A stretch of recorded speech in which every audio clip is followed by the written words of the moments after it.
Arik Air says it's paid the Federal Airports Authority of Nigeria a total of 18.9 billion naira since it began operations to date.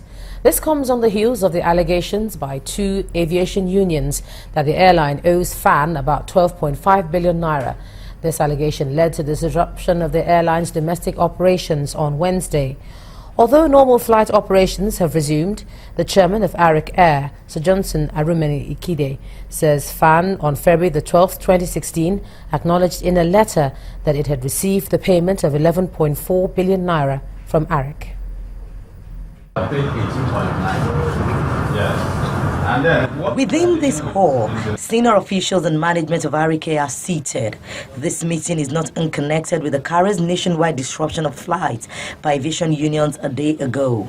But first, a word of apology to all its guests. I extend the apologies and the operations today, both for domestic and international operations, and we will continue to provide you with what you are used to, the very safe and reliable air transportation in Nigeria and all over our network. Then to the main issue of the 12.5 billion naira debt being alleged. The airline disclosed it had paid 18.9 billion naira to FAN from when it commenced operations 10 years ago. So they recognized 11.4 billion. And then we now ask them what happened to the balance about 6 billion, because we are saying we are paying about 17 point something, which we have 18 billion. Oh, they said that they had some money in their ledger which they didn't know where it came from. The bank never said it came from Arik. We say, okay, fine, give us this list, then we go back to the bank. Not done. Arik's legal consultant said the Federal Airport Authority of Nigeria has not been transparent as both parties still met in court on the 19th of April 2016. FAN was represented in court, their chief legal officer was there, their lawyers were also there. And they informed the court that parties were exploring amicable settlement of the matter. He also described yesterday's event as an affront to the courts. For FAN, which is an agency of the federal government of Nigeria, to resort to self-help, whether by itself as an agency or by its staff, because its staff were involved in these actions, is an affront on the Federal High Court and is indeed an affront on the Nigerian state. While Arik Air says it remains a law-abiding entity and has put this event behind it and returned to normal operations, the airline asks that excellent customer service remains at the heart of its business.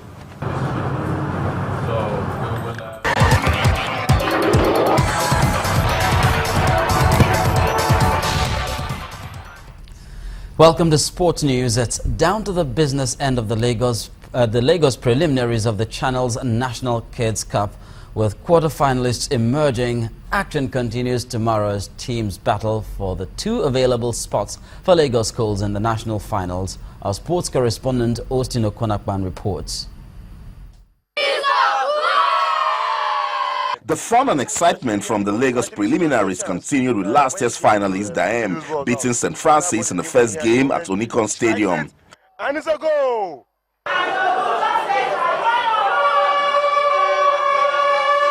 Straight Gate returned with their cheerleaders rooting for them to beat the Man Foundation. At halftime, it was goalless. Making a counter run. Let's protect them here. This is where we need to protect them. Don't allow them to pass the ball to Freeman here or Freeman here. Do you understand? Well, the tactics didn't work as Straight Gate suffered a slim 1-0 defeat. Last year, Uncle Bayu stopped the men's school from making it to the nationals. This year, they did it again. Adeleye Samuel scored a hat-trick to give his team a 3-2 victory over their rivals from Ajegunle. This could be goal number 2 for them. Great goal! National Primary School wrapped up action at Onikon with a comprehensive 5-0 bashing of Christ Embassy. At Campus Square, spectators were entertained with a show of goals. Christ lead with the lead act thrashing Lincrest 6-0 with Emole Amudikpe scoring a hat-trick. And he's ready. Last year's revelation, Afolabi Yusuf of St. Paul's Anglican, played for just 4 minutes in his team's 4-0 win over Fountain School. Babatunde winning with the chance in the box in the 18. He passes. Rockford Primary School Ikorodu and Mass from Mile 12 played the most thrilling match of day 3 from this center. And he had his chance to, and he misses it again. After regulation time, score stayed at 3-3. It was Rockford who eventually won 4-3 via penalties. I've qualified for the next round of the Channels National Kids Cup Lagos preliminaries. A major talking point on Campus Square was the disqualification of Toydam and Transformation Bible Club for fielding overaged players. As a result, Lincrest would take the vacant quarter-final slot. Number 9 will take the cake. Day 3 produced 30 lovely goals and confirmed the competition's policy of zero tolerance to age cheats. Day 4 will give us the teams that will represent Lagos at the national finals. Austin Okonakpan, Channels Television News. And now to the seniors. NFF President Amaju Pinnick says they'll lodge a complaint to CAF against Etoile du Sahel of Tunisia for the behavior of their fans during Wednesday's Champions League match against Enyimba. The Nigerian champions and their officials were reportedly intimidated and harassed before, during and after the encounter, and Pinnick wants action to be taken against the North Africans. According to him, that sort of behavior does not have a place in African football. Despite the reported ill treatment, Enyimba edged their hosts 4-3 on penalties to qualify for the group stage of the CAF Champions League. And the head coach of Nigeria's under-23 team, Samson Siasia, has given all invited players until April the 25th to report to camp as preparations for Rio 2016 intensify. Speaking after the team's training session at the practice pitch of the Abuja National Stadium, Coach Siasia urged all absentees to show up on Monday or forget about representing Nigeria at the Olympics. Siasia confirmed he has sent a provisional list of 60 players for the games and also welcomed the interest shown by some Super Eagles players like Mikel Obi and Ogenyo Nazi to represent Nigeria in Rio. From football to tennis now, Rafael Nadal is through to the quarter-finals of the Barcelona Open following a straight sets win over Alberto Montanes. The world number 5, who is bidding for his 9th title, dismissed his Spanish opponent 6-2, 6-2 to maintain his winning form from last week's Monte Carlo Masters triumph.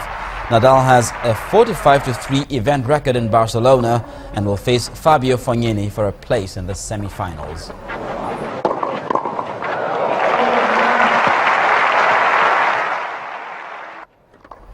That's game, set and match on Sports News, and back to you, Joma, with the rest of the news at 10.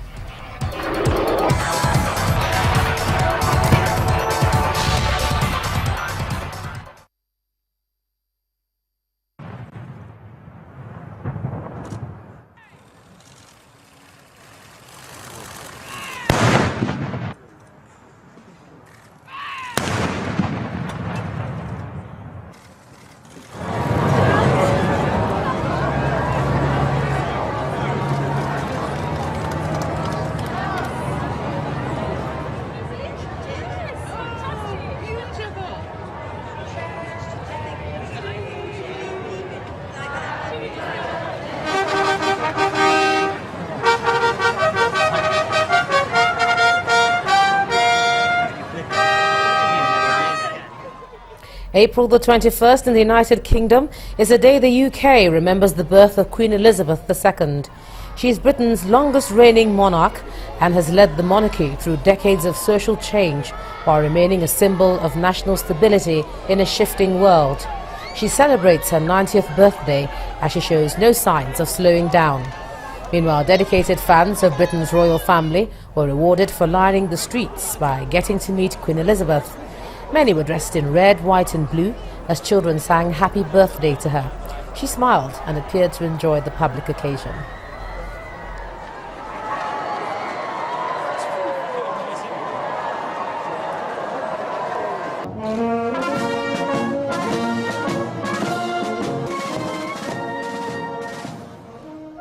Quite an event for them there. And investigations into a multi-billion-dollar arms deal in South Africa shows no traces of fraud or corruption. Here's Adesha Josh with more. South African President Jacob Zuma says investigations into an arms deal worth billions of dollars reveals no evidence of corruption or fraud.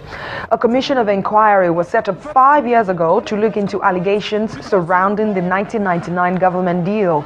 Same deal got Mr. Zuma sacked as deputy president in 2005 after his financial advisor was convicted of corruption. Ethiopia's army has surrounded the area in neighboring South Sudan, where it believes more than 100 abducted Ethiopian children are being held. The children were taken in a cross-border raid in Gambela region last Friday, in which 208 people died. The government has said members of the Mole community were responsible. The largest aid convoy so far in Syria has reached a besieged rebel-held town in the center of the country. 65 lorries are delivering food and medicine to about 120,000 civilians and around Rastan in Homs province. The International Committee of the Red Cross and Syrian Red Crescent convoy is the first to reach Rastan since 2012. That's the foreign news wrap-up. Ijoma. Thanks, Adeshawa. And legendary American superstar musician Prince has died at the age of 57 at his Paisley Park estate home in Minnesota, USA. Reports say police were called to a scene of a medical emergency earlier on, and an investigation is underway. Last week, he was rushed to hospital shortly after a live stage performance, but was discharged soon after.